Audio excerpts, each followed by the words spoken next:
18 जनवरी अंतिम तारीख घोषित कर दी। 15 जनवरी तक गिनी चुनी आपत्तियां आईं, लेकिन 23 जनवरी को अचानक, जी हां 23 जनवरी यानी कल अचानक 12 लाख आपत्तियां फॉर्म 7 आपत्तियां दर्ज कराई गई, यानी फॉर्म 7 की आपत्तियां दर्ज कराई गई और वो जमा हो गई। कांग्रेस का आरोप है कि चुनाव आयोग ने इसमें विशेष जाति वर्ग क्षेत्र को निशाना बनाने के लिए नियमों को ताक पर रखकर एक ही व्यक्ति के नाम से दर्जनों आपत्तियां दर्ज कराई हैं। इस खबर पर राहुल गांधी ने आज ट्वीट किया है और राहुल गांधी ने क्या कुछ लिखा है जरा आपके सामने लाना चाहता हूं। राहुल गांधी लिख रहे हैं यहां पे कि जहां जहां एसआईआर वहां वहां वोट चोरी, जहां जहां एसआईआर वहां वहां वोट चोरी। गुजरात में एसआईआर के नाम पर जो कुछ किया जा रहा है वो किसी भी तरह की प्रशासनिक प्रक्रिया नहीं है, ये सुनियोजित, संगठित और रणनीतिक वोट चोरी है। सबसे चौंकाने वाली और खतरनाक बात यह है कि एक ही नाम से हजारों हजार आपत्तियां दर्ज की गईं। चुन चुनकर खास वर्गों और कांग्रेस समर्थक बूथों के वोट काटे गए। जहां बीजेपी को हार दिखती है वहां मतदाता ही सिस्टम से गायब कर दिए जाते हैं।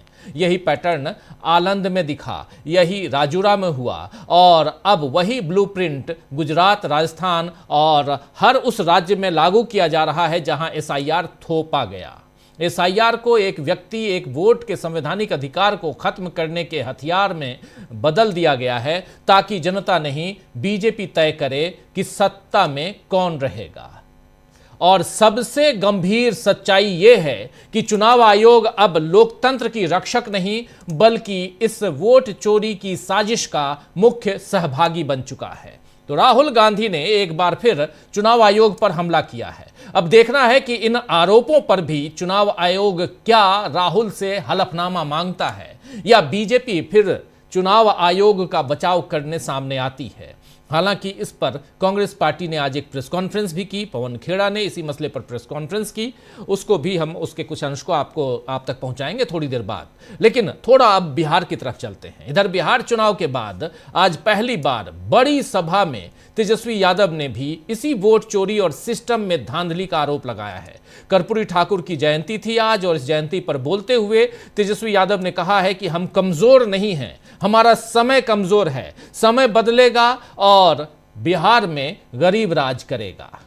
तेजस्वी यादव ने कहा है कि जननायक कर्पूरी ठाकुर कभी अन्याय के सामने नहीं झुके और लालू प्रसाद यादव भी बीमारी के बावजूद अपने सिद्धांतों पर अडिग हैं। कर्पूरी और लालू की तरह तेजस्वी यादव भी नहीं झुकेगा, लड़ेंगे और लड़कर ही जीतेंगे। तेजस्वी यादव ने यह भी कहा है कि चुनाव में पूरा सिस्टम उनके खिलाफ था, इसके बावजूद राजद यानी राष्ट्रीय जनता दल को 1,90,00,000 वोट मिले। उन्होंने यह भी दावा किया है कि करीब 60% जनता ने सरकार के खिलाफ मतदान किया, जो यह साफ दिखाता है कि बिहार की जनता बदलाव चाहती थी। वहीं तेजस्वी यादव ने मीडिया पर भी हमला बोलते हुए कहा है कि प्रोपेगेंडा फैलाया जा रहा है और पार्टी के भीतर भी कुछ लोग इसी तरह का रवैया अपनाए हुए हैं। और तेजस्वी यादव ने यह भी कहा है कि वो निराश होकर बैठने वाले नहीं हैं और सदन से लेकर सड़क तक जनता की आवाज उठाते रहेंगे। सुन लेते हैं जरा क्या कह रहे हैं यहां पर तेजस्वी यादव, सुनिए। बजट सत्र शुरू होगा, पार्लियामेंट भी चलेगा, उसके बाद हर जिले का हम लोग कार्यक्रम बना करके घूम करके हम लोग जो है नया मजबूत संगठन जो है बूथ वाइज जो है हम लोग बनाने का काम करें। तो आप सब लोग बड़े देर से आप लोग यहाँ हैं, आप सब लोगों को धन्यवाद देते हैं। और परसों हमको लगता है कि रिपब्लिक डे भी है, उसकी भी आप लोगों को शुभकामनाएं हैं। बस एकदम लगे रहिए, अन्याय के खिलाफ लड़िए। तेजस्वी यादव जिंदाबाद, तेजस्वी यादव जिंदाबाद, हर जोर जुलूम के टक्कर में बस नारा तक ही सीमित नहीं रहना है। तो हम लोग सब लोग मजबूत हैं, हम लोग कमज़ोर नहीं, हमारा समय कमज़ोर है। समय आएगा जब बिहार में गरीब राज करेगा। तो आप सब लोगों का इस अवसर पर आने के लिए आप लोगों का दिल से धन्यवाद देते हैं। कर्पूरी ठाकुर जी अमर रहे। जय हिंद। तो सुन रहे थे आप, यहाँ पे साफ साफ कह रहे हैं अखिलेश तेजस्वी यादव कि समय हमारा कमज़ोर है, हम लोग कमज़ोर नहीं हैं, समय आएगा तो गरीब राज करेगा। ये साफ साफ यहाँ बता रहे थे। उन्होंने सरकार को 100 दिन का समय देने की भी बात कही है और ये कहते हुए बोला कि वो सिर्फ सरकार की घोषणाओं को पूरा करने की मांग करेंगे। तो बिहार में नीतीश सरकार को अभी तेजस्वी ने 100 दिन का वक्त दिया है। हालांकि बिहार से कई ऐसी खबरें हाल फिलहाल में आई हैं जो नीतीश के कमजोर शासन को दिखा रही हैं। वैसे बिहार तो बीजेपी ने जीत लिया, लेकिन क्या अगले साल होने वाले उत्तर प्रदेश चुनाव में बीजेपी अपनी सत्ता कायम रख पाएगी? लोकसभा चुनाव में तो बीजेपी को बड़ा झटका वहां की जनता ने दिया था और खासकर आपने देखा कि अयोध्या में भी बीजेपी नहीं जीत पाई थी, हार गई थी, जहां पर राम नाम का माला वो जपते हुए इस चुनाव को पूरे उत्तर प्रदेश में लड़ रही थी और अयोध्या उसका एपिसेंटर था, लेकिन वहां भी नहीं जीत पाई। झटका यहां पर जनता ने दिया, अयोध्या तक वहां की जनता ने हरा दिया था। अब फिर से हिंदू धर्म के लोग बीजेपी से आहत महसूस कर रहे हैं, क्योंकि शंकराचार्य अभी मुक्तेश्वरानंद महाराज के साथ बीजेपी का सलूक किसी को पसंद नहीं आ रहा है।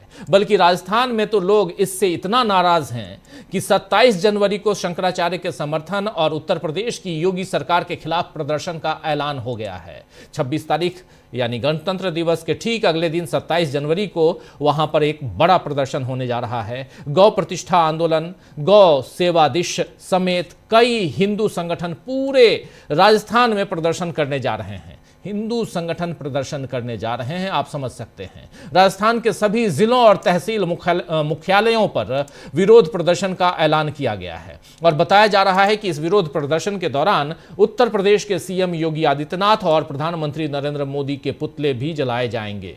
इस बीच योगी के काल नेमी वाले बयान ने भी गुस्सा और भड़का दिया है, जिसके बाद डिप्टी सीएम केशव प्रसाद मौर्य ने शंकराचार्य के पैर छूने वाला बयान देकर मामले को संभालने की कोशिश की थी और इसके बाद सवाल उठने लगे कि क्या योगी और मौर्य के बीच बीजेपी दो फाड़ हो रही है।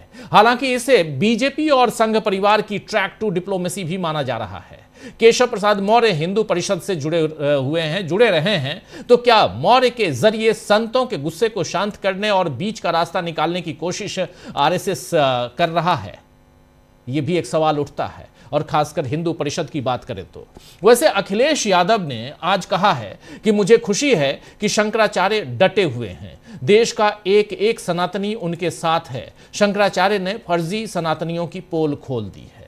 सुनेंगे, इनकी बाइट भी सुनेंगे थोड़ी देर में, लेकिन आपको बता दूं कि शंकराचार्य आज भी धरने पर बैठे हुए हैं और उनका यूं डटे रहना अब बीजेपी पर भारी पड़ रहा है, क्योंकि इस बीच जितने भी तथाकथित साधु संतों ने शंकराचार्य पर उंगली उठाई, अब लोग उन्हीं पर सवाल उठा रहे हैं कि वो किस हैसियत से शंकराचार्य को गलत ठहरा सकते हैं। यह मामला धर्म और राजनीति दोनों क्षेत्रों में बड़ी हलचल पैदा कर चुका है।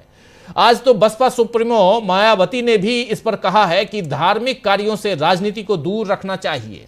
वहीं कांग्रेस ने एक पोस्टर में मनुस्मृति का श्लोक उद्धृत करते हुए, ये पोस्टर देखिए, शरद शुक्ला ने, प्रदेश अध्यक्ष भारतीय युवा कांग्रेस के, और यहां मनुस्मृति इसमें यहां साफ साफ लिखा, श्लोक उद्धृत करते हुए लिखा है कि गुरु या वेदाचार्य का अपमान करने वाले को घोर परिणाम भुगतने पड़ते हैं।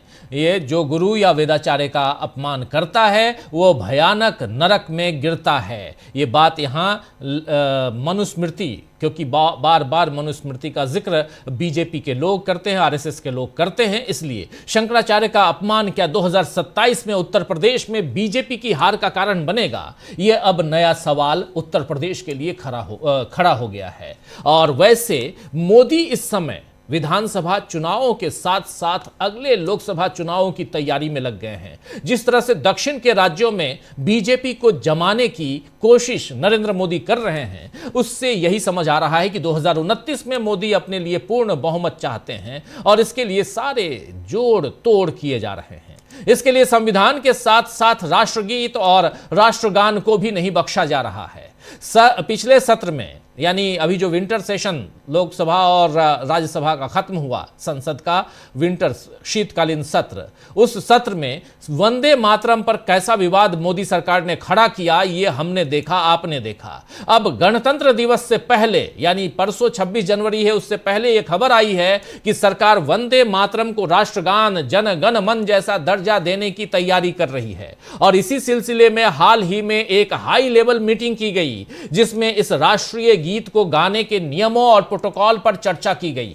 दरअसल राष्ट्रगान जन गण मन को स्पष्ट संवैधानिक और वैधानिक संरक्षण प्राप्त है, लेकिन राष्ट्रीय गीत वंदे मातरम को ऐसा कोई संरक्षण नहीं है। संविधान के अनुच्छेद 51A, जी हां, 51A के तहत नागरिकों का यह मौलिक कर्तव्य है कि वो राष्ट्रगान का सम्मान करें। अब सरकार वंदे मातरम के लिए भी नियम बनाना चाहती है और हो सकता है कि संसद के इस अगले जो 28 तारीख से बजट सत्र शुरू हो रहा है, उसमें इस नियम को लाने की कोशिश की जाए। इंडियन एक्सप्रेस की एक रिपोर्ट आई है, उस रिपोर्ट के मुताबिक इस मीटिंग में यह तय करने की कोशिश की गई, जो हाई लेवल मीटिंग है उसमें यह तय करने की कोशिश की गई कि क्या वंदे मातरम के गायन के लिए भी जनगण मन की तरह कोई तय नियम, आचरण या कानूनी बाध्यता होनी चाहिए।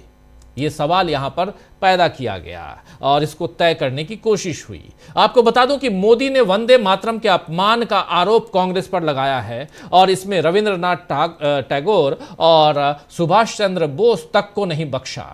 कहा यह बात कही गई है कांग्रेस पर, लेकिन कैसे रविन्द्रनाथ ठाकुर, उनकी तरह आप दाढ़ी बढ़ा लेते हैं। सुभाष चंद्र बोस, पहले चुनाव में आपने क्या कुछ किया पश्चिम बंगाल में, वो सबने देश ने देखा है। वहीं केंद्र सरकार वंदे मातरम के उपलक्ष्य में साल भर, जो 100 साल हुआ, उसके उपलक्ष्य में साल भर चलने वाले उत्सव का, 100 साल नहीं बल्कि 150 साल उत्सव का आयोजन कर रही है। इस उत्सव का पहला चरण नवंबर में पूरा हो चुका है और दूसरा जो चरण है वो इसी महीने 3 अगस्त 2026 को, और पहला चरण, दूसरा चरण इसी महीने, तीसरा चरण जो है वो अगस्त 2026 में और चौथा चरण नवंबर 2026 में होगा। वंदे मातरम की बात हो रही है और वंदे मातरम के जरिए ये पूरी की पूरी सियासत पश्चिम बंगाल पे टिकाने की कोशिश हो रही है।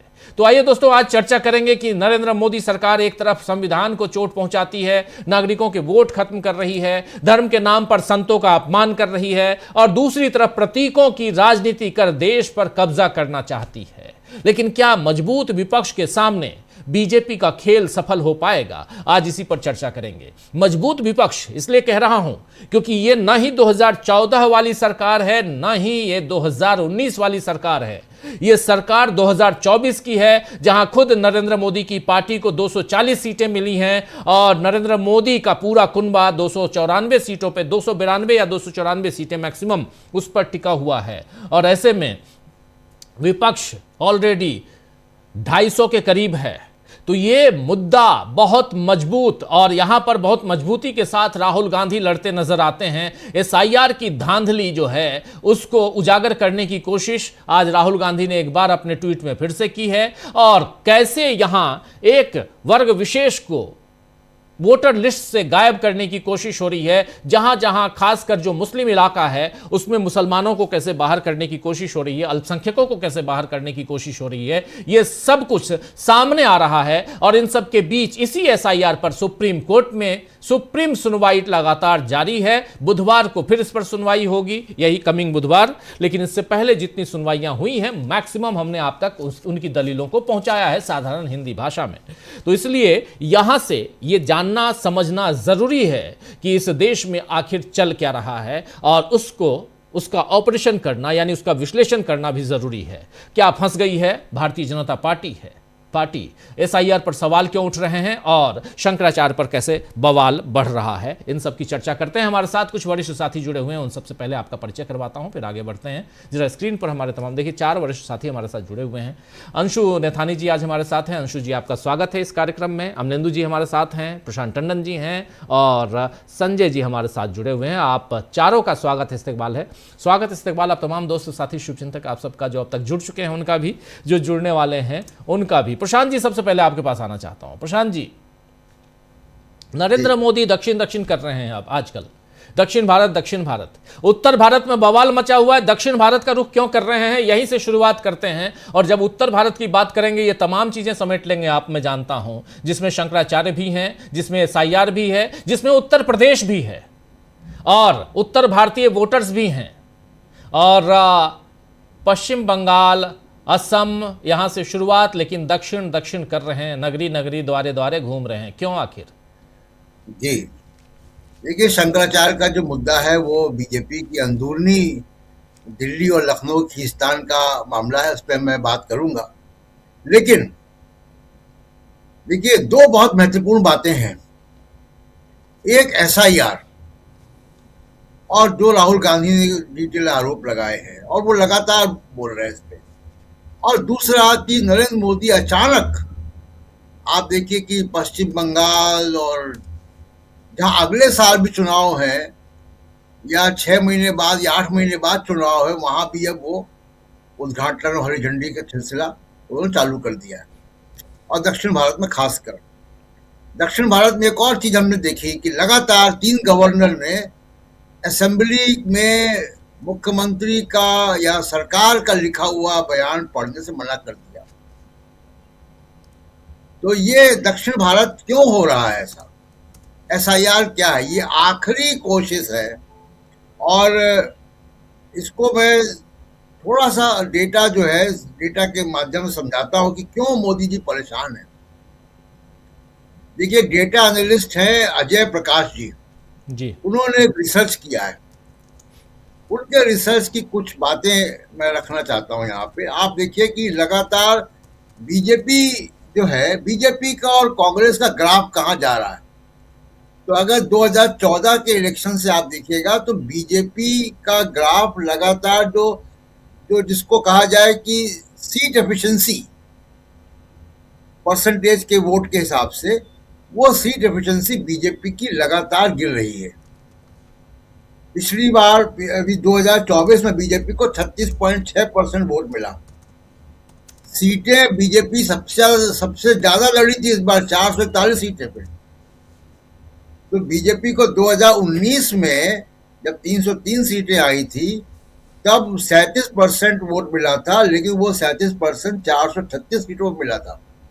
सीटें बढ़ी, वोट शेयर घटा।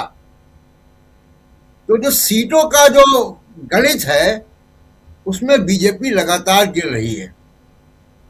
इसीलिए नरेंद्र मोदी लगातार साउथ इंडिया जा रहे हैं कि जो सीटों की जो उत्तर भारत में हिंदू मुसलमान की पॉलिटिक्स अब उसके शिखर पर जाके अब नीचे ढलान पर है जी। ढलान पर ना होती तो अयोध्या नहीं हारते, ढलान पर ना होती तो 65 से 33 ना हो जाते उत्तर प्रदेश में।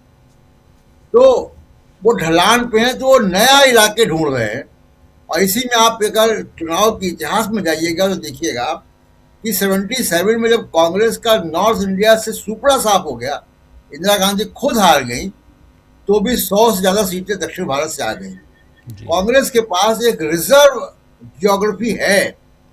कांग्रेस बहुत बुरी स्थिति में आई जब 44 सीटें आई, तो भी वो कांग्रेस की अधिकांश सीटें केरल से या तमिलनाडु से या पंजाब से आई, जो गैर हिंदी भाषी क्षेत्रों से आई। तो ये मोदी जी की नई परेशानी, उनको मालूम है कि जो ग्राफ गिर रहा है, यानी जो मौजूदा, अगर आप सीट एफिशिएंसी का आंकड़ा देखिएगा तो 2014 में ये 9.1 था, 2019 में ये 8.1 है, और अब मौजूदा 2024 में ये 6.6 है, और कांग्रेस का लगभग 5% बढ़ गया है। तो कांग्रेस लगातार बढ़ रही है, बीजेपी लगातार घट रही है। तो ये जो ग्राफ मिल रहा है यहाँ पे, इससे बीजेपी परेशान है, मोदी जी परेशान है कि 2029 में शर्तिया तौर पे बीजेपी इस आंकड़े के हिसाब से नहीं पार पा जाएगी। दूसरा एक और फैक्टर है राजीव जी, दूसरा फैक्टर ये है कि अभी आपने इंडिया गठबंधन के आंकड़े बताए, लगभग 235 236 है, 240 के आसपास है, 240 के आसपास है जी। ठीक है, इसमें कांग्रेस का कंट्रीब्यूशन कितना?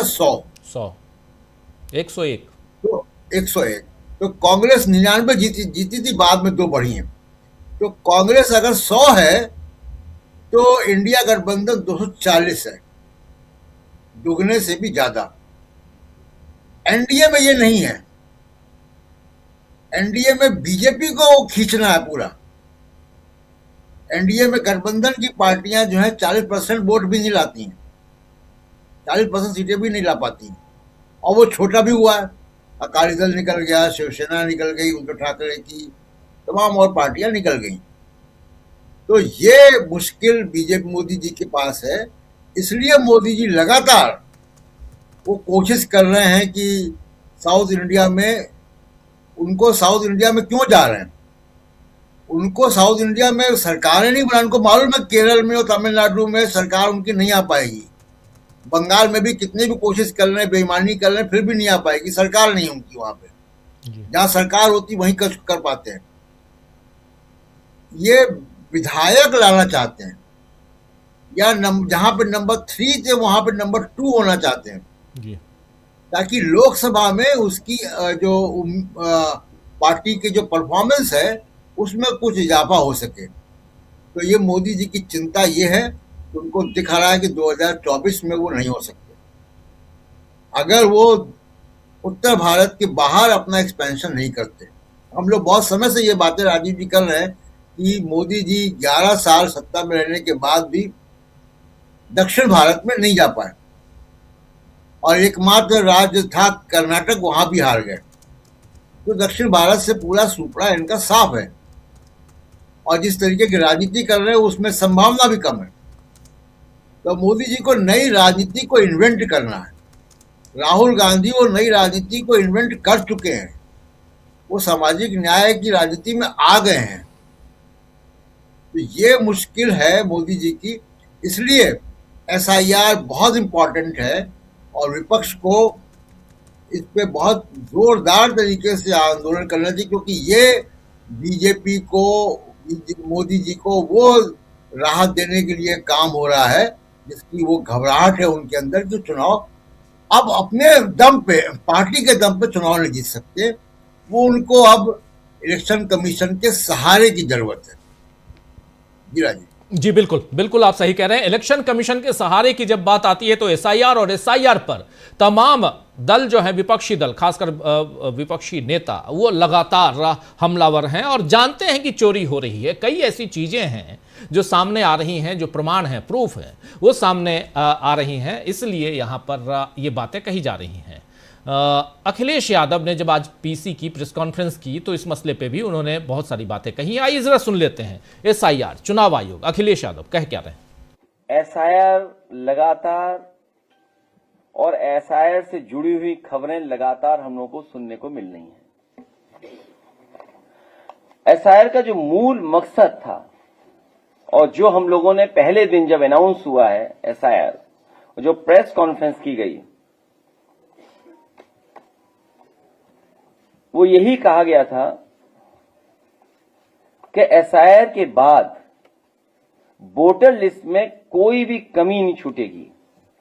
4 नवंबर 2025 को एसआईआर की घोषणा के समय मतदाता सूची को शुद्ध, समावेशी बनाने की बात कही गई थी।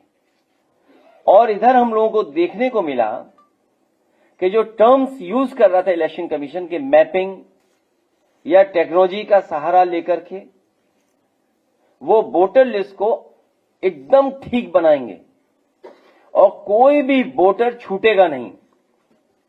लेकिन देखने को मिल रहा है, मैं एक ओवरऑल केवल एक कॉन्स्टिट्यूंसी का बताना चाहता हूं, ओवरऑल एक कॉन्स्टिट्यूंसी का केवल। अभी अगर एक कॉन्स्टिट्यूंसी में ये चीजें देखने को मिल रही हैं तो सोचिए पूरे प्रदेश में, और जिस तरह की तैयारी है इनकी अधिकारियों के माध्यम से, क्योंकि सरकार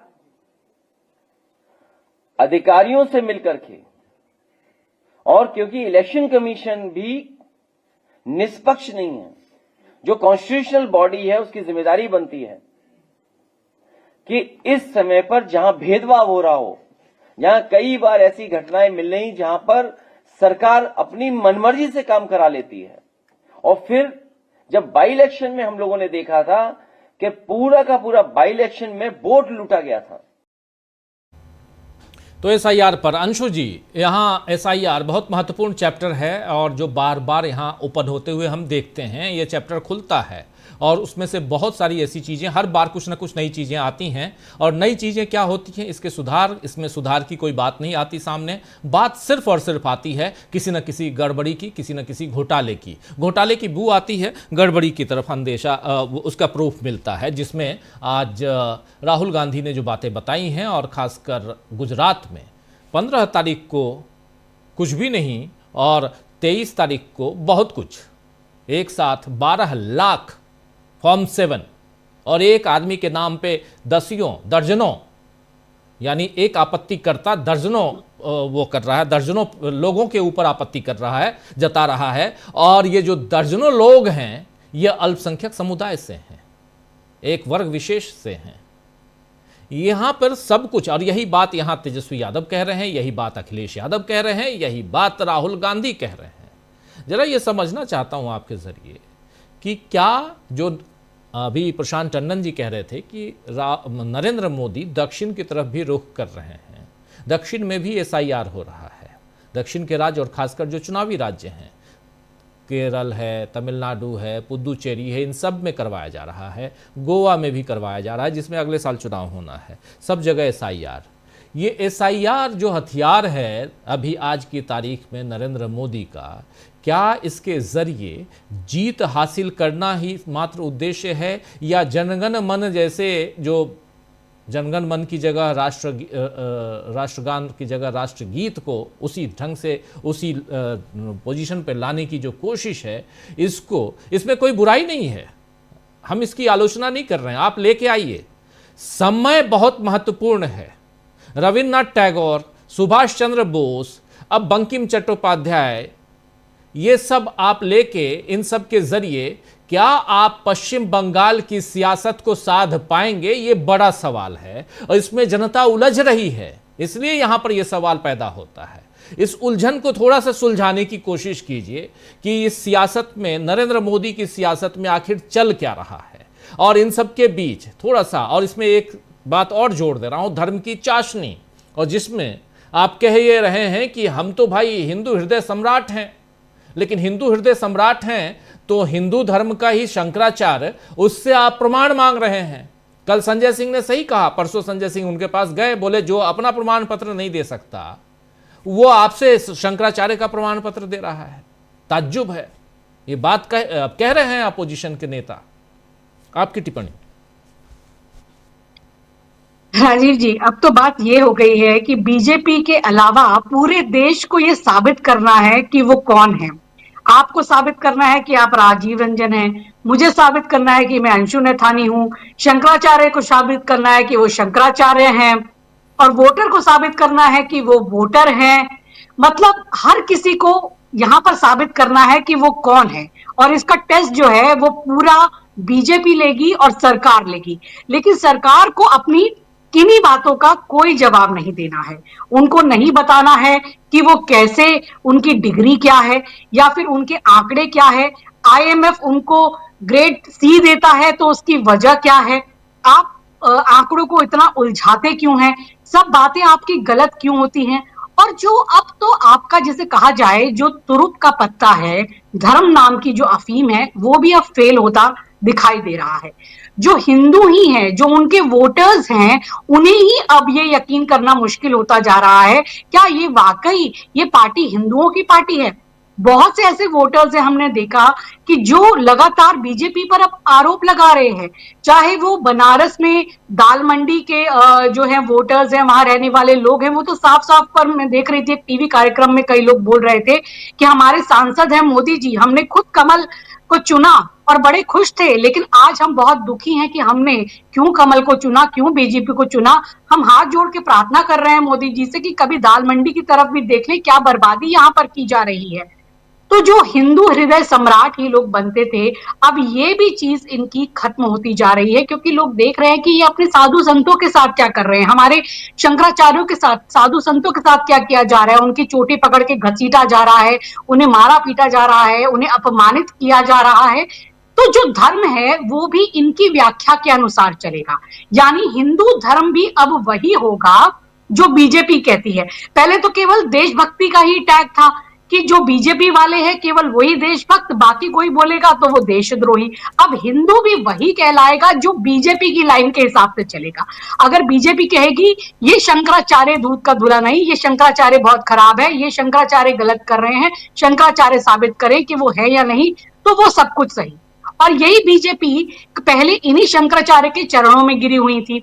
इससे पहले ये शंकराचार्य जितनी बार भी माघ मेला स्नान में करने आए, ये उसी बग्गी में उसी तरीके से आए और तब इन्हें स्नान करने दिया गया। तो अब इस बार ऐसा क्या हो गया था कि इनको स्नान नहीं करने दिया गया? तो ये इनके धर्म के जो पैमाने हैं वो इन्हीं के हिसाब से चल रहे हैं और इनकी कलाई पूरी तरीके से खुल चुकी है। जो इनका कोर वोटर भी है, अब उनको समझ नहीं आ रहा कि आखिर ये राजनीति किसके लिए कर रहे हैं, क्यों कर रहे हैं। क्योंकि अगर हिंदू जो हैं वो अपने धर्म का पालन नहीं कर पा रहे, या उनके जो साधु संत है उन्हें अपमानित होना पड़ रहा है, या जो हिंदू वोटर है उनके घरों पर बुलडोजर चलाए जा रहे हैं, उनकी बेटियां ही सुरक्षित नहीं है, इस तरह की चीजें हैं, तो हम आखिर इनको वोट क्यों कर रहे हैं?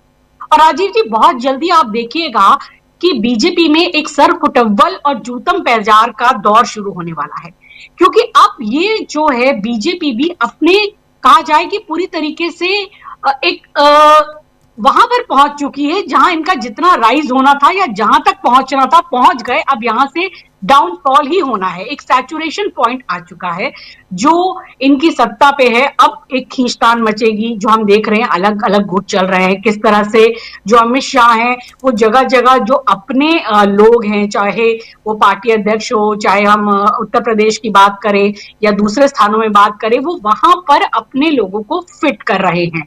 और किस तरीके से हम देख रहे हैं कि इस पूरे विवाद में योगी जी की बिल्कुल अलग लाइन है और बाकी जो योगी जी के जो मंत्री हैं उनकी बिल्कुल अलग लाइन है। तो ये देखा जा रहा है कि किस तरह से अब एक नेतृत्व को लेकर बीजेपी में बहुत जल्दी बहुत बड़ा झगड़ा उभर कर सामने आने वाला है।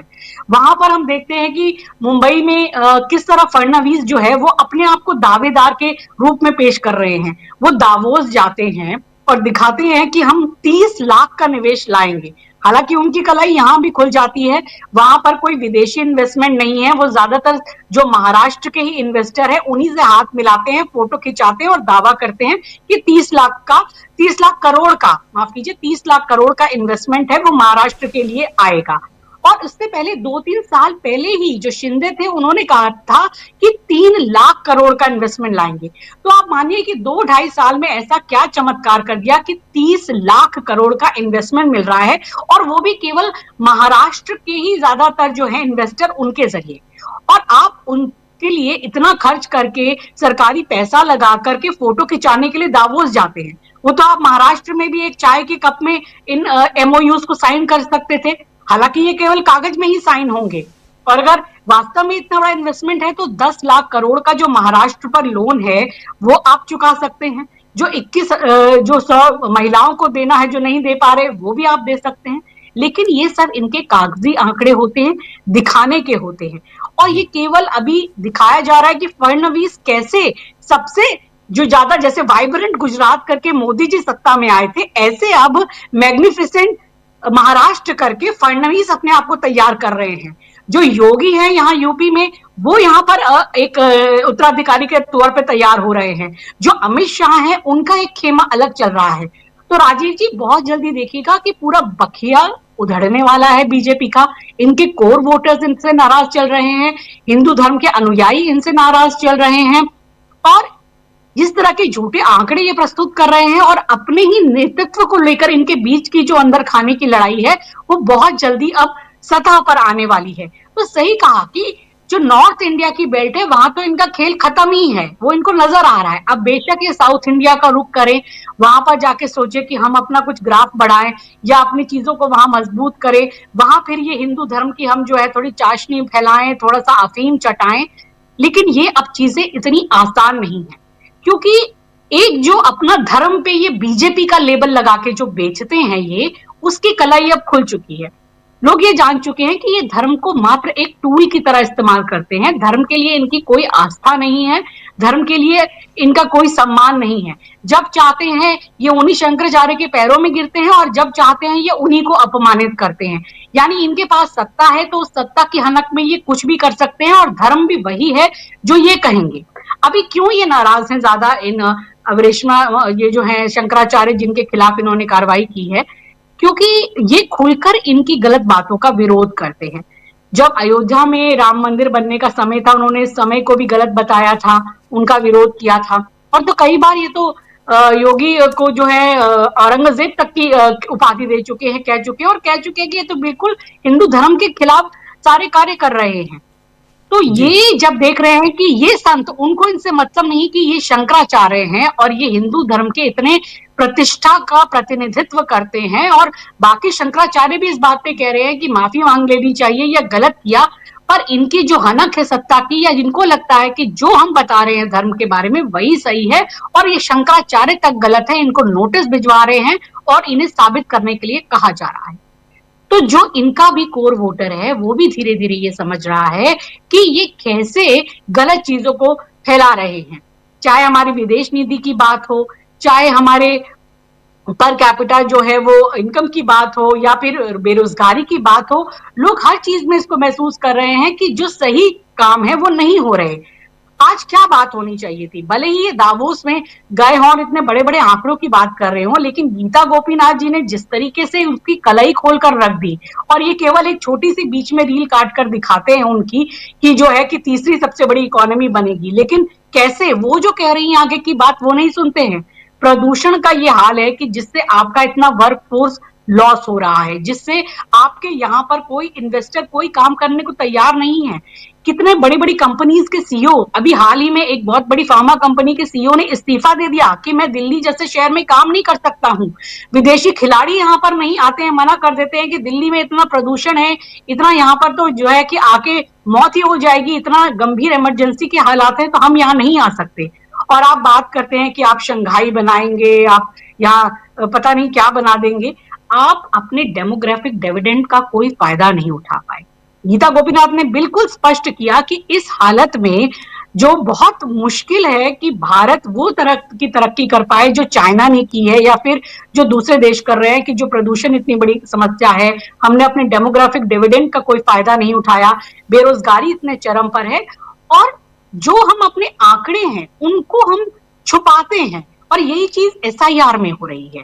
एसआईआर में भी जो वोटर्स का अधिकार वो छीना जा रहा है, हर जगह यही हो रहा है। अभी देख रहे थे कि अभिषेक बैनर्जी ने साफ तौर पर दिखाया कि किस तरह से पंचायतों में, गांव में उन्होंने दिखाया कि 242 वोटर्स को मृत दिखा दिया गया, जबकि वो जिंदा है और वो चीख चीख के बता रहे हैं। ये तो सब जगह ये चीजें दिखाई जा रही हैं, सामने सबूत है। केवल राहुल गांधी तो शुरू से ही बता रहे हैं, राहुल गांधी ने जब शुरू में भी बातें बताई, पर ये का कोई जवाब देना इनको जरूरी लगता है।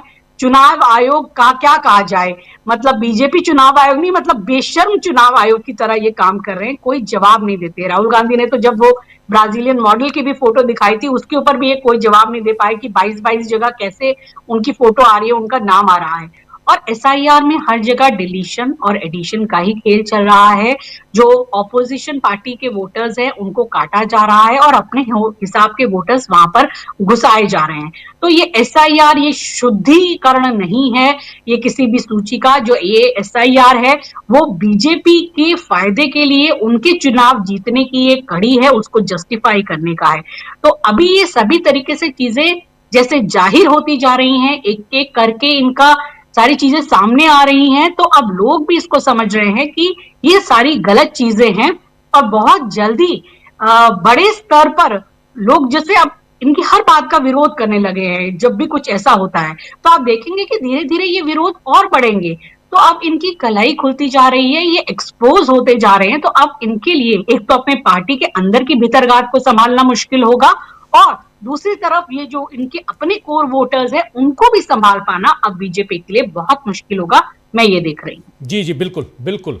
आप सही कह रही हैं कि जो अभी हो रहा है, और खासकर उत्तर प्रदेश में स्वामी अभिमुक्तेश्वरानंद का आज 7वां दिन धरना प्रदर्शन का, और अनशन पे बैठे हुए हैं, तबीयत उनकी बिगड़ रही है, लेकिन फिर भी यहाँ कोशिश उनकी यही है कि वो अपनी ज़िद पर जो अड़े हैं वो उनकी मांग पूरी हो। और मांग उनकी बहुत साधारण सी है कि वहाँ के जो अधिकारी हैं, मेला के अधिकारी, वो माफ़ी मांगें और ससम्मान स्नान करवाकर इस अनशन को तोड़वाएं। बस इतनी सी मांग है और कोई मांग नहीं। हमारे साथ सुनील शुक्ला जी भी जुड़ गए हैं। सुनील जी, आपका स्वागत है इस कार्यक्रम में।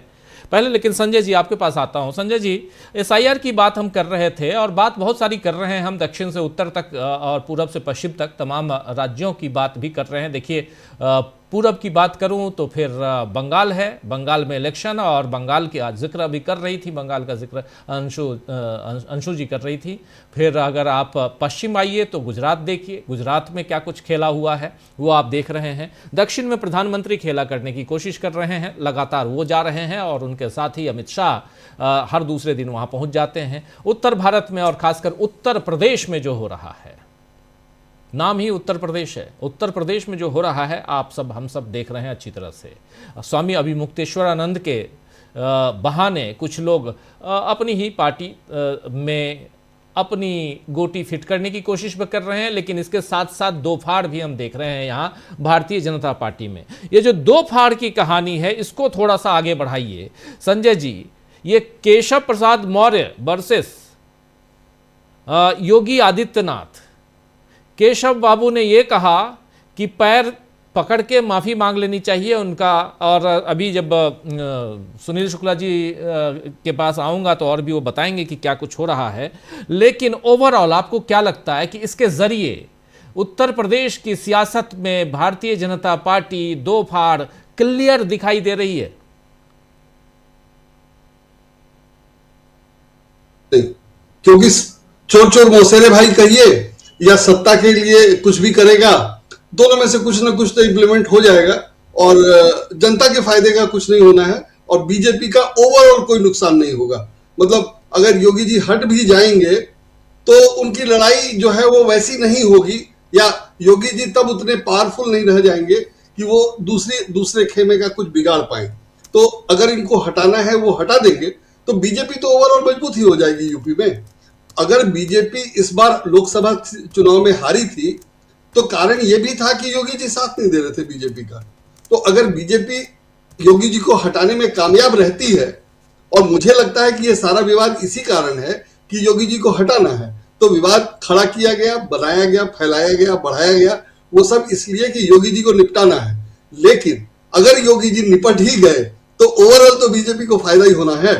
तो मैं उसको वैसे देखता हूं कि ये भी इनकी राजनीति का हिस्सा है कि इतने लोगों को इतना फायदा है कि अंततः योगी जी अलग हो जाएंगे। अगर उनको हटा दिया गया तो जो स्थितियां हैं उसमें योगी जी को लोग अलग थलग छोड़ करके बाकी सब लोग फिर इधर आ जाएंगे जी, और बीजेपी वैसे ही चलती रहेगी, बीजेपी का काम वैसे ही चलता रहेगा, क्योंकि बीजेपी के हित में है कि उनकी सत्ता बनी रहे। बीजेपी के हित में मतलब तमाम प्रचारकों और जो कार्यकर्ता वगैरह सब लोग हैं जिनको जो मलाई काट रहे हैं, और तमाम रास्ते हैं, तमाम तरीकों से सबको लाभ हो रहा है, वो सब हम लोग देख रहे हैं।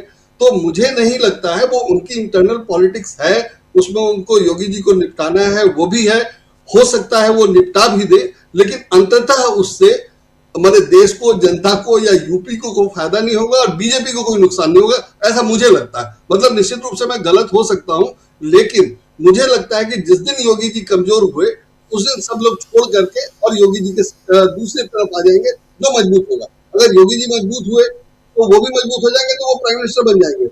बीजेपी का कोई नुकसान नहीं होगा, बीजेपी सत्ता में रहेगी। मोदी जी हट जाएंगे, योगी जी बन जाए तो हम लोग क्या लगता है कि आपको क्या लगता है कि देश में सिर्फ और सिर्फ भारतीय जनता पार्टी की ही सरकार बनती रहेगी, प्राइम मिनिस्टर तक? जो स्थितियां हैं, जो स्थितियां हैं उसमें ये नहीं मानने का कोई कारण नहीं है।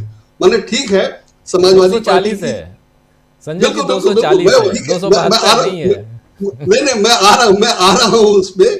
जो स्थितियां हैं उसमें बीजेपी को हिंदी पट्टी में सीटें मिल जाती थी, जीत जाती थी, लेकिन योगी जी के कारण सीटें कम है, यूपी में सीटें कम हुई, जो बड़ा डेंट था, और वो सब हम लोगों ने देखा। तो अब योगी जी को निपटाना है, कैसे निपटाएंगे वो बीजेपी का, मुझे लगता है कि वो इंटरनल मैटर है, जो भी करेंगे निपटा लेंगे। लेकिन मोदी जी नेशनल लेवल पे ज्यादा इफेक्टिव है, वो दिखाई दे रहा है दक्षिण के उनके प्रयासों से और अमित शाह की कोशिश से। कितने कामयाब होंगे वो अलग है, लेकिन वो इफेक्टिव है और वो काम कर रहे हैं। और योगी जी उस लेवल पे काम नहीं कर रहे। योगी जी हिंदी बेल्ट में इफेक्टिव है, और मैं नहीं कहता कि मोदी जी इफेक्टिव है साउथ में, लेकिन मोदी जी साउथ में कुछ करने की कोशिश करके बीजेपी में अपना नंबर बढ़वाने के लिए लगे हुए हैं, ताकि योगी जी को किनारे कर दिया जाए, उनकी चलती रहे। तो ये साउथ में जो कोशिश कर रहे हैं, मुझे लगता है कि साउथ की कोशिश मोदी जी की इसलिए है कि वो हिंदी पट्टी से आगे निकले। योगी जी बंगाल में या दक्षिण में हिंदी भाषियों का ही वोट ले सकते हैं, मोदी जी भी वही करेंगे मोटा मोटी, लेकिन वो कोशिश ये कर रहे हैं कि और भी कुछ वोट ला सकते हैं, और ये दिखाने बताने की कोशिश कर रहे हैं, और केरल में भी हाथ पांव मार रहे हैं वगैरह वगैरह। लेकिन जिस ढंग से योगी जी काम कर रहे हैं, उसमें वो वहां के केरल या तमिलनाडु के ज्यादातर हिंदी बोलने वाले या हिंदुओं के नाम पर जो वोट लाएंगे वो लाएंगे। लेकिन मोदी जी कोशिश कर रहे हैं कि ज्यादा लगे। हालांकि मोदी जी उसमें जो गड़बड़ करते रहे हैं या दिख जाता है, कई बार हो चुका है। मैंने बंगाल में तो कई बार दिखा, जैसे उन्होंने दादा कह दिया, और कई बार वो दिखाई देता है कि बंगाल की संस्कृति से वो बिल्कुल वाकिफ नहीं है। वो सारी समस्याएं दक्षिण में भी आएंगी। लेकिन बीजेपी के अंदर मोदी बनाम योगी में मोदी अपने आप को भारी बनाने की कोशिश कर रहे हैं या भारी होते दिख रहे हैं, और योगी जी को निपटाने की कोशिश अगर होगी, और अगर वो निपट गए, मैं नहीं चाहता कि योगी जी निपट जाए। योगी जी मजबूत रहेंगे तो इंटरनल लड़ाई तेज होगी, तो दोनों का नुकसान होगा। लेकिन अगर मुझे लगता है कि योगी जी निपट गए, तो बाकी सब लोग योगी जी को छोड़ देंगे, और योगी जी अपने मठ में जाके फिर वापस सक्रिय हो जाएंगे, और योगी जी वहां खुश रहेंगे, मुझे लगता है। लेकिन बीजेपी के सब लोग अपने फायदे के लिए या बीजेपी के फायदे के लिए या तथाकथित हिंदुत्व की सेवा के लिए ये लोग फिर वही सब करेंगे जो कर रहे थे, करते रहेंगे। तो मुझे नहीं लगता है कि उससे कोई फर्क पड़ने वाला।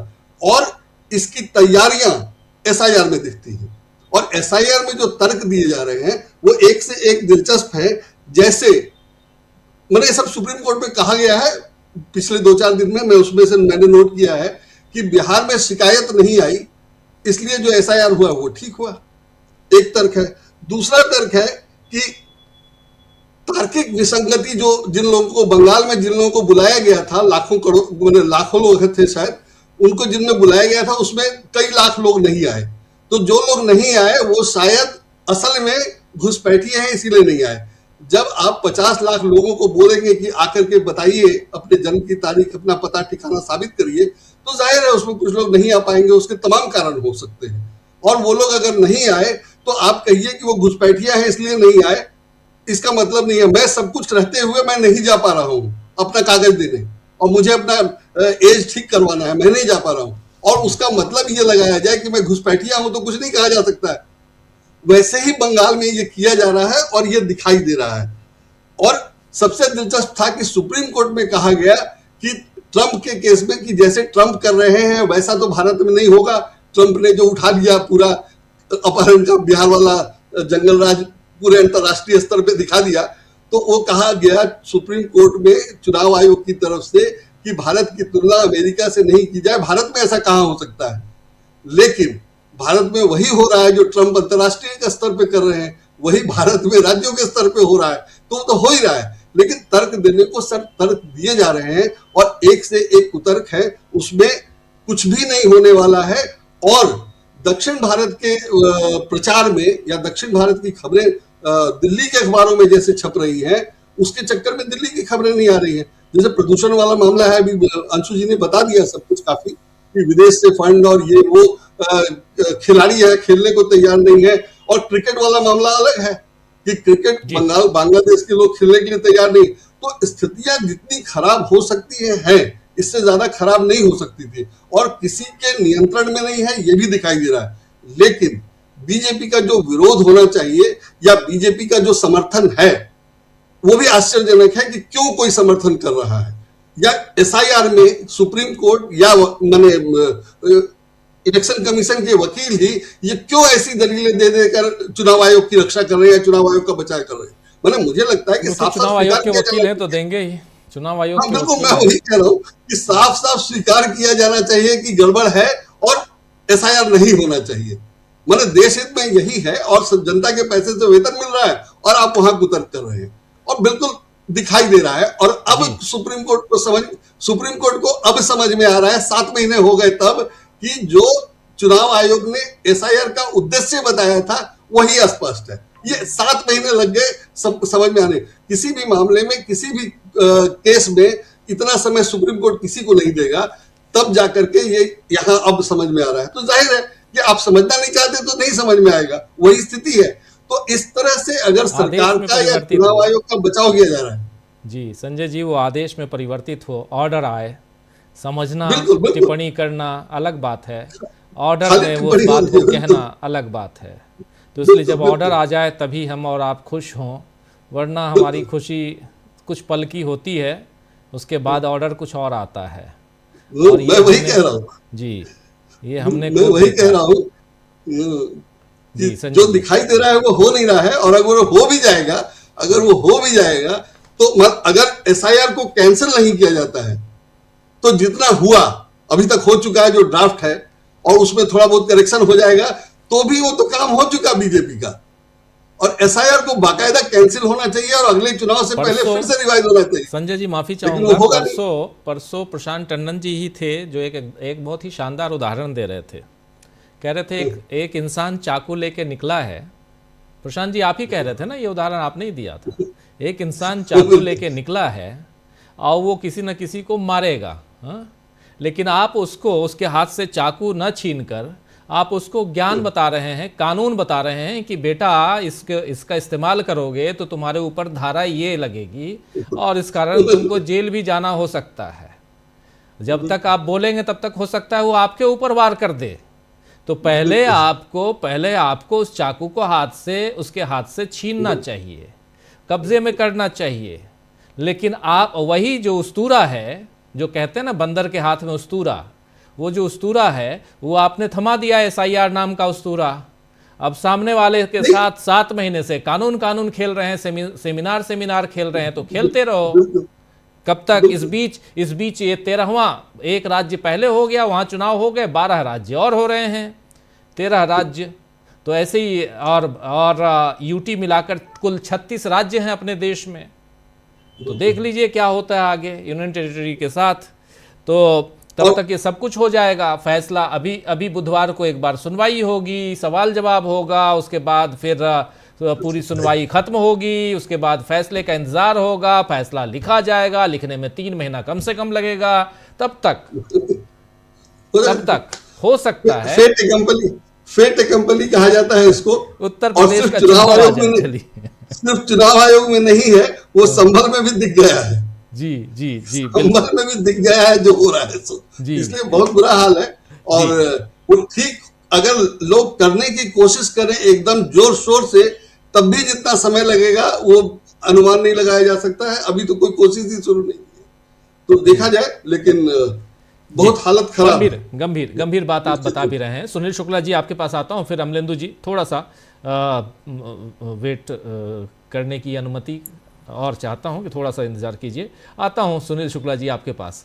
और सुनील जी, इसलिए बहुत गंभीर मुद्दा, और चूंकि आप वहां हैं, फर्स्ट हैंड जानकारी, आप तो स्वामी अभिमुक्तेश्वरानंद से मिल के आए, आपसे ज़रा समझना। और चूंकि आप हैं बगल में, टहलते टहलते सुबह सुबह चले जाते होंगे वॉक करते हुए, लेकिन हालत कैसी है उनकी, स्वामी अभिमुक्तेश्वरानंद की? और आज तो बताया जा रहा है उनके जो मीडिया प्रभारी हैं वो कह रहे थे कि 10 सीसीटीवी कैमरे हाई रेजोल्यूशन के लगा दिए गए हैं, और शादी वर्दी में वहाँ पर जासूसी भी उनकी हो रही है। और ये जासूसी, सीसीटीवी कैमरे और ये सारी चीज़ें वहाँ की पॉलिटिक्स को कंट्रोल करने के लिए की जा रही हैं, ये भी बताया जा रहा है। ये पॉलिटिक्स क्या चल रहा है, ये राजनीति क्या चल रही है वहाँ पे, ये बताइए। स्वामी अभिमुक्तेश्वरानंद शंकराचार्य, स्वामी अभिमुक्तेश्वरानंद सरस्वती महाराज के बारे में बताइए। धन्यवाद राजीव जी। आज फिर मेरी मुलाकात हुई थी शंकराचार्य जी से। सेहत उनकी ठीक है और वो प्रतिदिन, मैंने बुखार के बावजूद प्रतिदिन मेले में उनका जो गो हत्या के विरोध में जो उनका आंदोलन है, उसके लिए वो शिविर में जाते हैं, संपर्क करते हैं, और सुबह से निकल जाते हैं और दोपहर 2 बजे तक के आसपास वो लौटते हैं। अपने शिविर में प्रवेश नहीं करते, उनकी जो अपनी गाड़ी है उसी में बैठे रहते हैं। फिर आप बाहर आ करके जो उनका वो लगा हुआ है, जो उनकी पालकी रखी है, उसी पे आके बैठ जाते हैं। तो हाँ, आज मैंने भी महसूस किया कि वहाँ पे सीसीटीवी कैमरे लग गए। मैंने पूछा उनके लोगों से कि आखिर सीसीटीवी कैमरे की जरूरत क्या पड़ गई आपको? महाराज जी तो बाहर बैठे हुए हैं, अंदर तो कुछ है नहीं। तो कहे कि वहाँ पे कुछ इस तरह की गतिविधियां हैं। कुछ उनको भी लगा कि ऐसे लोग हैं जो संदिग्ध किस्म के लोग हैं, वहाँ घूमते रहते हैं, तो पता नहीं कौन किस उद्देश्य से घूम रहा है। पिछले दिनों पिछले दिनों ही एक प्रेस कॉन्फ्रेंस वहाँ वो लोग कर रहे थे, तो कुछ लोग आपस में ही गाली गलौज करने लगे। तो कहे कि इन चीज़ों को में शामिल लोगों की पहचान के लिए उन्होंने सीसीटीवी कैमरा लगाया हुआ है। आज मैंने उनसे पूछा कि अगर ये कोई सुलह समझौते की बात नहीं होती है और ये स्थिति ऐसे ही बनी रहेगी तो आपका रुख क्या होगा? तो उन्होंने कहा कि मेरा जो ये देखिए ये सीसीटीवी मेरा कैमरे निर्णय है। ये देखिए सीसीटीवी कैमरे जो लगे हुए हैं। जी जी जी जी, उनके कई कैमरे हैं, उनके दरवाजे पे जी, लगा जी, हुआ है, जो जी। शिविर में प्रवेश करेंगे आप, ये जहाँ बैठे अलग-अलग हुए हैं एंगल वहां से, लगा जी। हुआ है, पूरा एकदम मैंने चारों तरफ से उन्होंने लगा दिया। और उन्होंने कहा कि उनके शिष्यों ने कहा कि सीसीटीवी कैमरा लगना चाहिए, तो मैंने कहा कि हाँ ठीक है, लगा लीजिए। पहले कभी नहीं लगा था, और परसों उन्होंने लगाया है, और आज भी कुछ काम का चल रहा था, लेकिन लग गया पूरा का पूरा। जी। और इसको स्वीकार किया उन्होंने कि उनके शिष्यों ने कहा है, इसलिए उनकी सहमति से लगा है। या संदिग्ध लोगों की पहचान के लिए, उनकी आरोग्य गतिविधियों पर निगाह रखने के लिए। तो उनका ये कहना है कि अगर कोई सब बात नहीं बनती, कोई क्षमा याचना नहीं करता, शंकराचार्य की मर्यादा को पुनर्स्थापित करने के लिए या जो दुर्व्यवहार हुआ उसके प्रत्याघात करने के लिए अगर कोई आगे नहीं आता तो भी कोई नहीं, मेला समाप्त हो जाएगा, मेला दोबारा लगेगा और वो अपनी बात लगातार कहते रहेंगे। और उनका ये कहना है कि उनको अपनी बात कहने के लिए जगह की कोई कमी नहीं है, वो जहाँ भी रहेंगे अपनी बात कहेंगे। बल्कि मैंने अभी पूछा कि दो तरह के बयान आपके प्रकरण में आए हैं। एक मुख्यमंत्री का बयान आया है, जिन्होंने बिना आपका नाम लिए कालनेमी की संज्ञा दी है, जो लोग सनातन के खिलाफ है, और दूसरा उप मुख्यमंत्री केशव प्रसाद मौर्य का बयान आया है। तो दोनों अलग अलग बयान इस मामले को सुलझाने के लिए है या आपके आंदोलन के का जो नैरेटिव है उसको कमजोर करने के लिए? तो उनका ये मानना था कि इन दोनों बयानों का मेरे ऊपर कोई असर नहीं पड़ता। वो उन्होंने बड़ी नाराजगी व्यक्त की उत्तर प्रदेश सरकार की और योगी जी की, और उन्होंने ये कहा कि यह सरकार मुगलों से भी खराब सरकार है, जहाँ तक सनातन का संबंध है और जहाँ तक मंदिरों के अस्तित्व का सवाल है। और उन्होंने फिर काशी में मंदिरों के तोड़े जाने का उल्लेख किया, वाराणसी में, और कहा कि इस तरह से मंदिरों का ध्वंस कभी नहीं हुआ था या मंदिरों का अपमान कभी नहीं हुआ। तो वो पीछे झुकने के लिए तैयार नहीं है। उनका ये कहना है कि मेरा जो यह संकल्प है वह शंकराचार्य के पद की मर्यादा को बनाए रखना है। मैंने ये भी उनसे पूछा कि आपको ऐसा नहीं लगता कि आप, चूंकि यह मेला सनातन धर्मियों का है और अनुयायियों का है, तो मौनी अमावस्या जिसका आपका कहना है कि आपको स्नान नहीं करने दिया गया, और बसंत पंचमी जो कल बीती है, उन दो प्रमुख स्नान पर्वों पर आपने स्नान नहीं किया, तो इससे एक ऐसा संदेश नहीं जाता कि आप जो मर्यादा है सनातन परंपरा की उसके साथ आपने उचित व्यवहार नहीं किया? कि नहीं, यह हमारा जो यह बहिष्कार है वह शंकराचार्य पद की मर्यादा को बचाए रखने के लिए।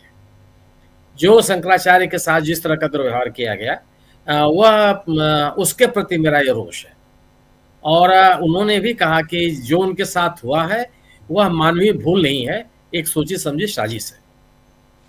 और साजिश इसलिए है कि वह जो भारतीय जनता पार्टी की सरकार है, भारतीय जनता पार्टी की गतिविधियां हैं, उसको लेकर के वह मुखर हैं, और गो हत्या बंद करने को लेकर के जो उनका आंदोलन चल रहा है उसको लेकर के भी उसको भारतीय जनता पार्टी स्वीकार नहीं कर पा रही है। उन्होंने आरोप लगाया कि भारतीय जनता पार्टी देश की पहली ऐसी सरकार है जिसने गौ हत्या करने की छूट दी।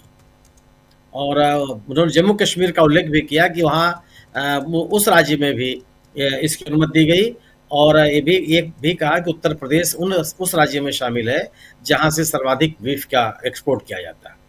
तो कई विषयों पर वह आक्रामक है। उनकी बातचीत से कहीं ये नहीं लगता कि किसी तरह से वो अपने कदम पीछे खींचने के लिए तैयार है। मेला समाप्त हो जाने, मेला आप व्यवहारिक तौर पर अगर आप कहेंगे तो 1 फरवरी को समाप्त हो जाएगा, औपचारिक रूप से समाप्त होगा महाशिवरात्रि के दिनों, लेकिन व्यवहारिक तौर पर क्योंकि जो कल्पवासी आते हैं 1 महीने के लिए वह माघी पूर्णिमा के स्नान के बाद वापस जाने लगते हैं। जो तमाम धार्मिक शिविर होते हैं वो भी वापस जाने लगते हैं क्योंकि कल्पवासियों की संख्या या तीर्थयात्रियों की संख्या कम होने लगती है।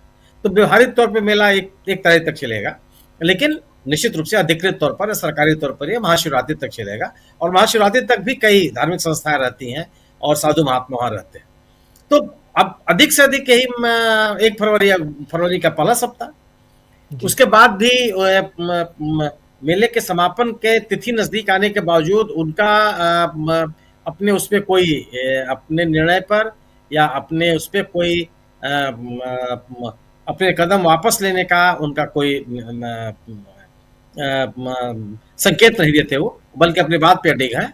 और वो कह रहे हैं कि वो अपनी सरकार को लेकर के सरकार के जो अपनी बातें हैं वो लगातार कहते रहेंगे। और आज भी मैंने देखा कि बड़ी संख्या में लोग वो उनके प्रति समर्थन व्यक्त करने के लिए आए और उसमें साधु सन्यासी भी हैं। चूंकि ये प्रतिदिन पूरे मेले में घूम रहे हैं, आप संपर्क के नाम पर ही जो उनका आंदोलन है मार्च के समय में दिल्ली जाने का, उसके संदर्भ में, तो वह जो धार्मिक संगठन है और विभिन्न साधु सन्यासियों के शिविर है उसमें भी जाते हैं। अभी तक कोई ऐसी घटना सामने नहीं आई जिसमें हो कि किसी शिविर में अभी मुक्तेश्वरानंद जी गए हों और वहां उनका विरोध हुआ हो या उनके बारे में कोई इस जो उनका निर्णय है उसके बारे में कोई निषेधात्मक बात कही गई हो। तो एक जो तनातनी की स्थिति है शंकराचार्य जी की तरफ से वह उसमें कोई शिथिलता की बात नहीं सामने आती। वह लगातार इस बात को कह रहे हैं। हालांकि उनका ये कहना है कि अब मैंने पूछा कि इस विवाद का पटाक्षेप कैसे हो, तो उन्होंने कहा कि जिन लोगों ने गलती की हो माफी मांग ले। मैं शंकराचार्य की जो मान मर्यादा है, मुझे सम्मान पूर्वक स्नान करने की अनुमति दें, ले जाके मुझे स्नान करा दें। और उन्होंने इस आरोप का भी खंडन किया कि जो बात कही जा रही है कि पालकी पे जाने का, उन्होंने कहा कि जब से वो शंकराचार्य हैं तब से वो पालकी पे ही जाते हैं स्नान करने के लिए। चाहे पिछला कुंभ में तो बाकायदे शाही स्नान की परंपरा उसमें ही गए थे वो। उसके पहले 2024 का जो माघ मेला था उसमें भी वो पालकी में ही स्नान करने के लिए गए थे। तो यह जो मुक्तेश्वरानंद जी का आक्रामक रवैया है भारतीय जनता पार्टी के लिए, मुख्यमंत्री योगी आदित्यनाथ के लिए या भारतीय जनता पार्टी के केंद्रीय नेतृत्व के लिए, उस आक्रामकता में कोई संशोधन मुझे आज दिखाई नहीं पड़ा। और वह उसी जगह पे कायम है, अपनी बात पे कायम है। और उनका ये कहना है कि वह अपने निजी किसी सम्मान के लिए इस निर्णय पे नहीं है, बल्कि उनकी पूरी कोशिश यह है कि शंकराचार्य के पद की जो मर्यादा है, जो एक समृद्ध परंपरा है, उस परंपरा के साथ कोई खिलवाड़ न करे। किसी को इसकी इजाजत नहीं मिलनी चाहिए। भारतीय जनता पार्टी या इस सरकार के सामने एकमात्र विकल्प यही है जो मुझे समझ में आता है कि उनको शंकराचार्य से क्षमा याचना करनी पड़ेगी अगर वो इस विवाद को खत्म करना चाहते हैं। और अगर ये विवाद चलता रहा तो मुझे लगता है कि भारतीय जनता पार्टी के पक्ष में नहीं होगा। जो एक बड़ा वर्ग है जिसके मन में, और यह अब बाकायदे इसकी अभिव्यक्ति हो रही है, दिखाई पड़ रहा है। और आप इसका अंदाजा इसे भी कर सकते हैं कि जो केशव मौर्य जी का बयान आया कि पार्टी के भीतर किस तरह का मंथन चल रहा है। जो बयान अभी आया मायावती जी का, उससे भी आप आकलन कर सकते हैं कि राजनीतिक दलों में भी इस घटनाक्रम को लेकर के किस तरह की हलचल है।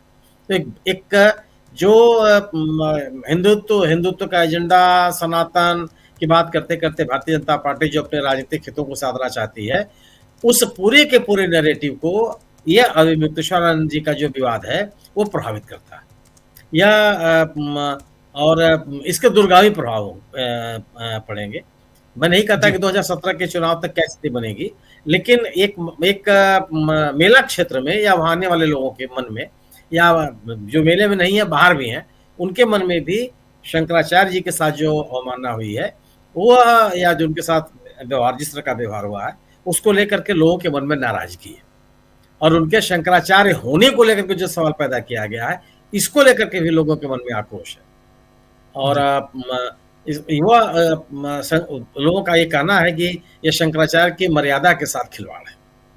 जी जी बिल्कुल बिल्कुल, बहुत सारी बातें वहाँ से फर्स्ट हैंड इन्फॉर्मेशन, आप चूँकि आपकी मुलाकात होती रही है और आज भी हुई है, परसों भी आपकी मुलाकात हुई थी, तो आप फर्स्ट हैंड इन्फॉर्मेशन दे ही सकते हैं। और ये इसीलिए क्योंकि इसके इर्द गिर्द एक आने वाले समय में एक तूफान जो है वो इंतज़ार कर रहा है, सियासी तूफान, ये तय मानिए। जैसा यहाँ सुनील शुक्ला जी बता रहे हैं, उस हिसाब से मैं अंदाज़ा लगा सकता हूँ कि उत्तर प्रदेश की सियासत में, ना सिर्फ उत्तर प्रदेश की सियासत में, आप देखिए कि 27 तारीख को राजस्थान में भी सियासत गरमाने वाली है। और इसी कारण राजस्थान, पूरे राजस्थान में अगर इस पर एक विरोध प्रदर्शन होगा, आंदोलन का शक्ल ये लेते हुए अगर हम देखेंगे, और धीरे धीरे ये मामला अगर और आगे बढ़ता है, चारों शंकराचार्य लगभग एक मत हैं, और ये एक मत हैं, अभी मुक्तेश्वर नंद के साथ हैं, तो इसका मतलब है कि बीजेपी बैकफुट पे है। बीजेपी क्या बीच का रास्ता यहाँ पर निकालना नहीं चाहेगी, या निकलवाना चाह रही है केशव प्रसाद मौर्य के जरिए या कुछ और लोगों के जरिए? ये सब कुछ आने वाले वक्त में साफ हो जाएगा, तब जबकि अगले साल उत्तर प्रदेश में चुनाव है। और नरेंद्र मोदी अगर दक्षिण भारत का रुख कर रहे हैं, तो उनको भी पता है कि उत्तर भारत में उनकी अब दाल नहीं गल रही है जितनी गल रही थी पहले 2014-2019 में। 2024 में उन्होंने देख लिया, और इसी उत्तर प्रदेश में कैसे उनको मुंह की खानी पड़ी, आधे से भी कम सीटें लाकर। तो इसलिए यहाँ पर ज़रूरी है वहाँ की सियासत को समझना। लेकिन इन सब के बीच क्या चुनाव आयोग नैया पार लगाने के लिए बिल्कुल कमर कस के यहाँ बैठा हुआ है? ज़रा ये इस सवाल का जवाब ढूंढते हैं। अमलेंदु उपाध्याय जी। देखिए राजीव जी, चुनाव आयोग तो बिल्कुल बंधुआ मजदूर की तरह बीजेपी के काम कर रहा है, ये तो साफ तौर पर दिखाई पड़ रहा है। और विपक्ष का यही आरोप भी है कि वो चुनाव आयोग भी अब एक पार्टी है और उसी तरीके से काम कर रहा है। जैसा कि अखिलेश यादव ने कहा कि, और राहुल गांधी ने भी लिखा कि भाई जहाँ जहाँ बीजेपी की लुटिया डूब रही है वहाँ वहाँ SIR कराया जा रहा है। तो अब ये सवाल तो ये भी उठ सकता है कि भाई आप 12 राज्यों में ही क्यों करा रहे हैं, और एक 13वें में आप करा चुके, भाई 13 में ही क्यों, बाकी देश में फिर बाकी क्यों नहीं हो रहा? सवाल तो ये भी उठ सकता है। सवाल ये भी उठ सकता है कि भाई असम में आप क्यों नहीं करा रहे हैं SIR, इसको भी लेकर सवाल उठ सकते हैं। बहुत से सवालों के जवाब चुनाव आयोग की तरफ से राजीव जो सुप्रीम कोर्ट में दिए गए हैं, वो चुनाव आयोग की मंशा को एकदम स्पष्ट कर देते हैं कि वो दादागिरी पे अड़ा हुआ है। ना संविधान की मानेगा, ना अदालत की मानेगा, ना राजनीतिक दलों की मानेगा, किसी की नहीं मानेगा। चूंकि नया चुनाव आयोग है और उसको इम्यूनिटी मिल चुकी है सारे विपक्ष को संसद से बाहर करके, तो इसलिए अब जो चाहेगा वो करेगा। तो इसलिए अब वो ये बताना चाह रहा है कि अब जो है हम हिंदुस्तान के मालिक हम हैं, और ना अब सुप्रीम कोर्ट का कोई मतलब है, ना राजनीतिक दलों का कोई मतलब है, ना संसद का कोई मतलब है। चूंकि जो दलीलें आई हैं चुनाव आयोग की तरफ से राजीव जी, वो सीधे सीधे यही है। यानी आप कह रहे हैं कि आप ये दलील दी जा रही है कि हमारा जो SIR का ऑर्डर है वो लेजिस्लेटिव नेचर का है। ये साफ कहा उनके वकील ने कि हमारा जो SIR का ऑर्डर है वो लेजिस्लेटिव नेचर का है। तो भाई लेजिस्लेटिव नेचर आपको किसने चुना है? मोदी जी ने वोट दिया था आपको क्या अमित शाह जी ने वोट दिया था आपको, चुन के आप आ गए हैं? तो 2 ही लोगों के वोट है आपके पास, तो किसी का वोट भी नहीं। तो 2 लोगों के वोट से आप पूरे देश का भविष्य तय कर देंगे? क्या आप लेजिस्लेटिव नेचर के हो गए? क्या अमित शाह जी ने और मोदी जी ने आपको चुनते समय आपको वोट दे दिया कि आप जो है वो मुख्य चुनाव आयुक्त बन सकते हैं और चुनाव आयुक्त बन सकते हैं, तो आपने बता दिया आप लेजिस्लेटिव नेचर के हो गए? संसद की शक्तियां आपने पार कर ली, अब संसद का कोई महत्व नहीं है, संसद भंग कर दी जाए, आपको जरूरत नहीं संसद की।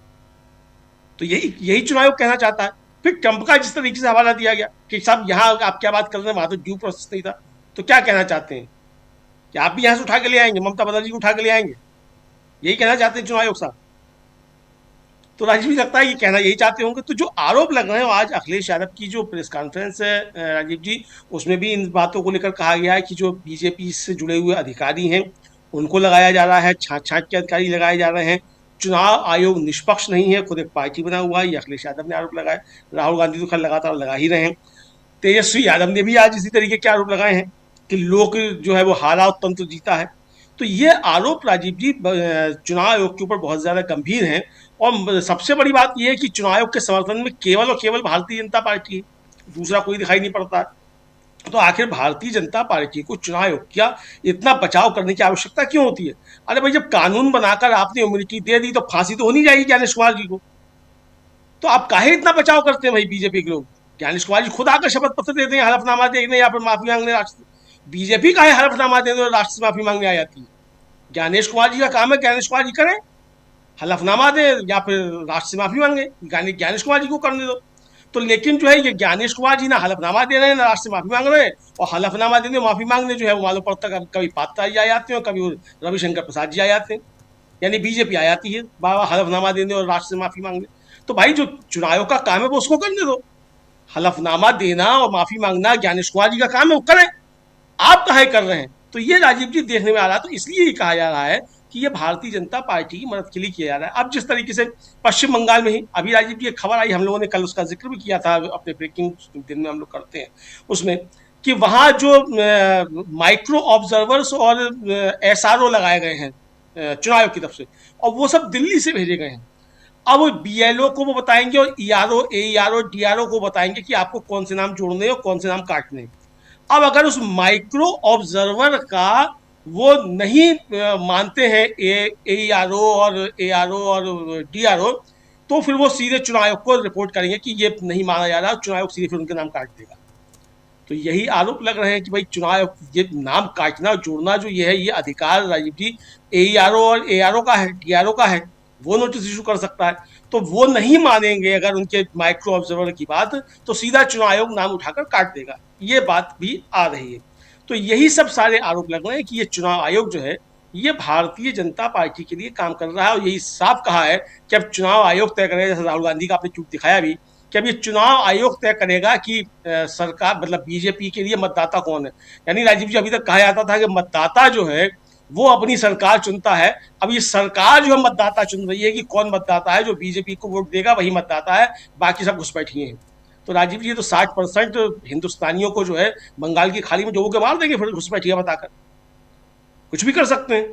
हालांकि सुप्रीम कोर्ट ने कहा है, मौखिक टिप्पणी की है कि जिनके नाम कटे हैं इसका मतलब वो घुसपैठिए नहीं है, ये साफ तौर पर समझ आना चाहिए। ये सुप्रीम कोर्ट ने कहा है जस्टिस जयमाल्या बागची ने सुनवाई करते समय।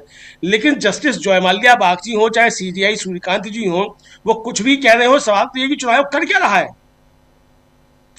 चुनाव आयोग को आदेश दिया गया कि आप